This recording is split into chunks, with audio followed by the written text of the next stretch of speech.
Hello, everyone. Hi. We're continuing in Ray Franz's book, In Search of Christian Freedom, in the chapter, A People for His Name. The subtitle here is The Evidence from Ancient Sources. Ray says, in the 3rd century BC, the first translation of the Hebrew Scriptures was made into the Greek language, a translation known as the Septuagint version. In quoting from the Hebrew Scriptures in their writings, there is clear evidence that the writers of the Christian Scripture often quoted from the Septuagint translation. This point assumes considerable importance in the effort to determine whether or not those Bible writers actually included the Tetragrammaton in their writings. If they did, this would be at least a clue as to the degree of prominence they gave to the particular name of God represented by those 4 Hebrew letters. The first question is, did they find the Tetragrammaton in the copies of the Greek Septuagint that they used? It was long believed that from the start the Tetragrammaton did not appear in that first translation of the Hebrew Scriptures. It was assumed that the translators followed the practice of substituting it with Lord, Kyrios, or God, Theos. The many copies of the Septuagint then known supported that belief. Today, however, there is sound reason to question whether the Septuagint translators made such substitution.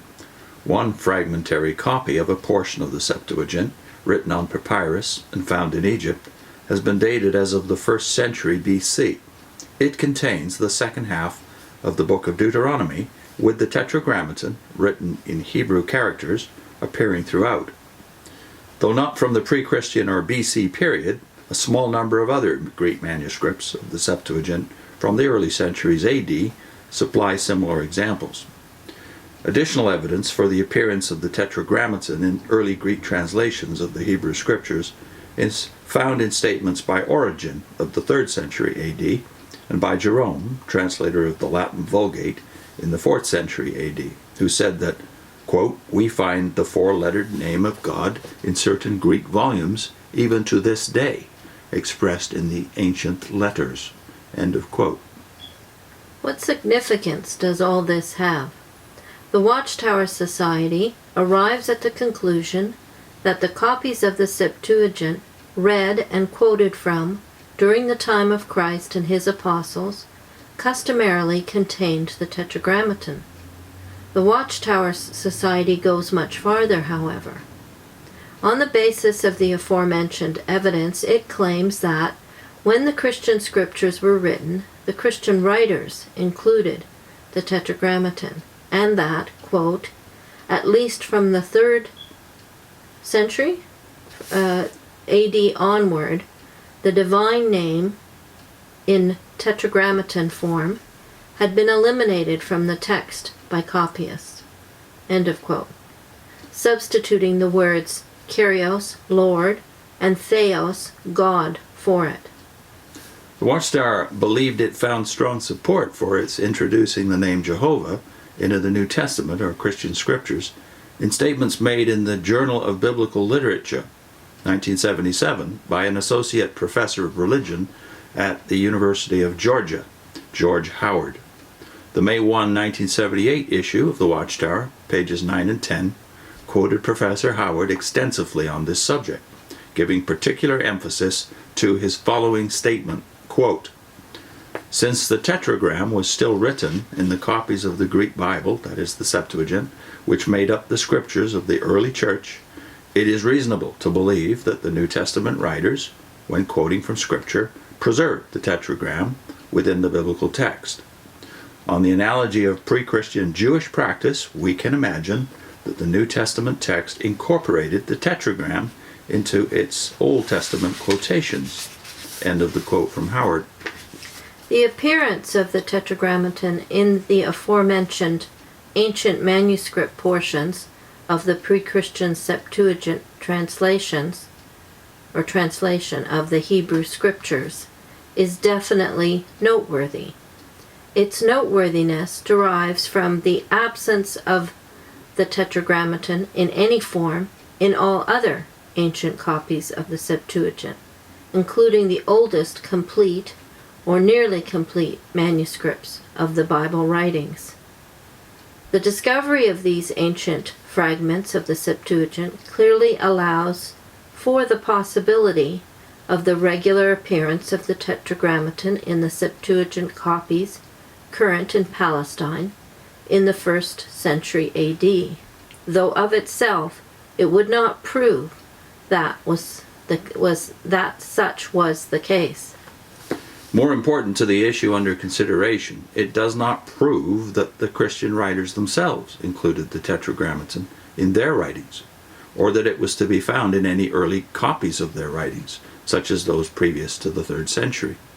The Watchtower publications are very definite in the matter, as in saying that, quote, these Christian writers undoubtedly employed the divine name Jehovah, end of quote, when quoting from the Hebrew Scriptures, and of Matthew that where making such quotations, quote, he, that is Matthew, would have been obliged faithfully to include the Tetragrammaton, end of quote, in his gospel account. By contrast, Professor Howard, whom the Watchtower has frequently quoted in support of their claims, limits the matter to, at most, a reasonable possibility or probability, as in his expression, quote, we can imagine that the New Testament text incorporated the tetragram into its Old Testament quotations, end of quote. In quoting from his Journal of Biblical Literature article, the Watchtower magazine does not point out to its readers that Howard's article is filled with cautious, qualifying expressions such as this theory, in all probability. It is possible that, if our theory is correct, the theory we suggest, if we assume, and so forth. Note also that Howard speaks of the Christian writers incorporating the tetragram, that is, the 4 Hebrew letters, not some translation thereof, such as Yahweh or Jehovah. Even if those 4 Hebrew letters had been included in the original Christian scriptures, this would be no proof that, on coming to them, the reader would pronounce them as Yahweh or some similar form, rather than use Lord or God. Finally, his statements, that is Howard's statements, favor the use of the Tetragrammaton only in quotations from the Old Testament, whereas the New World Translation frequently inserts Jehovah in places where no Old Testament quotation is involved. I think, although Ray doesn't emphasize it here, we should mention emphatically that we forget very often that the Old Testament was read, and that the letters of Paul and other New Testament writers were read in the early Christian meetings. They were not read by the individuals. They were heard by the individuals, read in the congregation. Right. So the question wouldn't be answered whether the New Testament writers or any of the early Christians used the name when talking about God, except that we have either the precedent of Old Testament tradition, the intertestamental tradition, Jewish tradition in the days of the apostles, and of course the emphasis has to be in the New Testament itself. Did they speak the name rather than were the Hebrew letters present in their manuscripts? Yeah, and it wouldn't have been a translated name. It would be the 4 Hebrew letters. Yeah.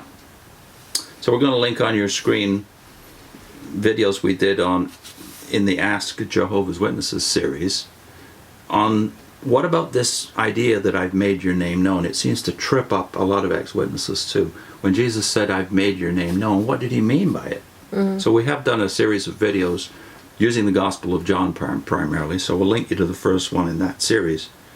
And also to another series we did last year, which was on the wrong question and the right question. And what is the wrong question if you're a Jehovah's Witness? Well, the question you ask all the time, and you're asking other people to answer, is how do you identify the true religion? But the right question in the New Testament is Jesus' question to the apostles, who do you say I am? So the first of that series is also on your screen. And the next time, a far weightier source of evidence.